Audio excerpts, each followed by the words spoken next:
भारत और चीन के बीच सीमा विवाद लगातार जारी है। चीन अपनी नापाक हरकतों से बाज नहीं आ रहा है। ऐसे में चीनी आक्रमण पर भारत की प्रतिक्रिया आने वाले दिनों में क्या रहेगी, इसे लेकर राष्ट्रीय सुरक्षा सलाहकार अजीत डोवाल की अध्यक्षता में एक उच्च स्तरीय पैनल ने समीक्षा की। देखिए रिपोर्ट। चीन हमेशा से ही खुद को मजबूत दिखाने की कोशिश करता आया है, लेकिन पिछले दिनों जो बातें चीन को लेकर सामने आई हैं, उसके बाद पूरी दुनिया की नजरें और उंगलियां दोनों ही चीन पर हैं।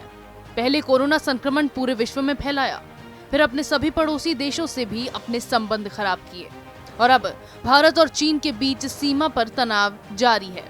एक तरफ तो चीन सीमा पर तनाव खत्म करने का दिखावा करता है, तो दूसरी ओर अपनी चालाकियों से बाज नहीं आता है। हाल में चीन ने 29 से 30 अगस्त को फिर से ऐसा ही कुछ किया। चीन ने भारतीय क्षेत्र में घुसपैठ करने की कोशिश की, जिसे भारतीय सेना के जाबाजों की मुस्तैदी के कारण असफल कर दिया गया। अब भारत में मौजूद चीनी दूतावास ने इस घुसपैठ का दोष भारतीय जवानों पर मढ़ने की कोशिश की है। भारत में मौजूद चीनी दूतावास ने बयान जारी कर कहा, भारतीय सैनिकों ने पैंगोंग त्सो के दक्षिणी तट पर एक बार फिर से वास्तविक नियंत्रण रेखा को अवैध रूप से पार करने की कोशिश की। चीन ने सीमावर्ती सैनिकों को नियंत्रित और सीमित करने का आग्रह किया है।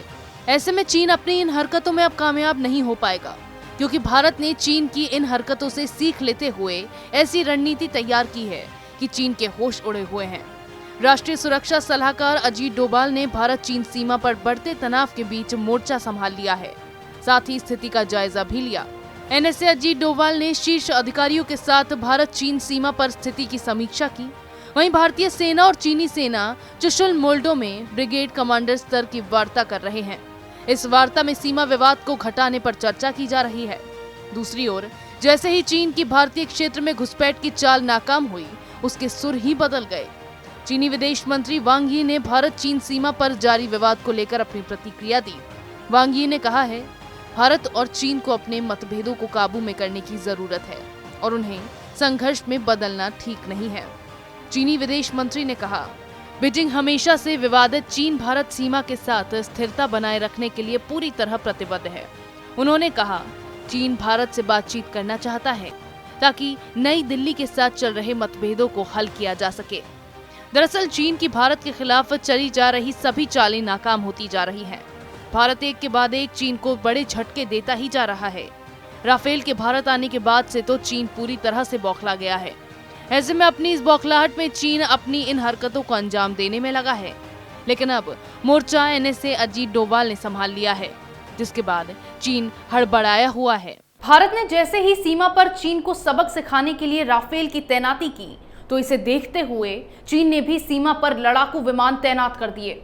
चीन हमेशा से ही भारत को उकसाने के काम करता आया है, लेकिन भारत ने हर बार चीन की चाल को नाकाम कर दिया है। ऐसे में अब अजीत डोभाल के कमान संभालने के बाद चीन की नींदें उड़ी हुई हैं, क्योंकि चीन भी ये जानता है कि एनएसए डोभाल की रणनीति समझाने की नहीं, सीधे आक्रामकता की होती है। इसी तरह की खबरें मैं आपके लिए लाती रहूंगी, तब तक के लिए बने रहिए हमारे साथ। अगर आपको हमारा वीडियो पसंद आया हो तो इसे लाइक करें, हमारे चैनल को सब्सक्राइब करें और हाँ, बेल आइकन दबाना ना भूलें, ताकि आप तक हमारे वीडियो की नोटिफिकेशन पहुंचती रहे। आप अपना सुझाव हमें कमेंट बॉक्स में दे सकते हैं। हमारे साथ जुड़ने के लिए शुक्रिया।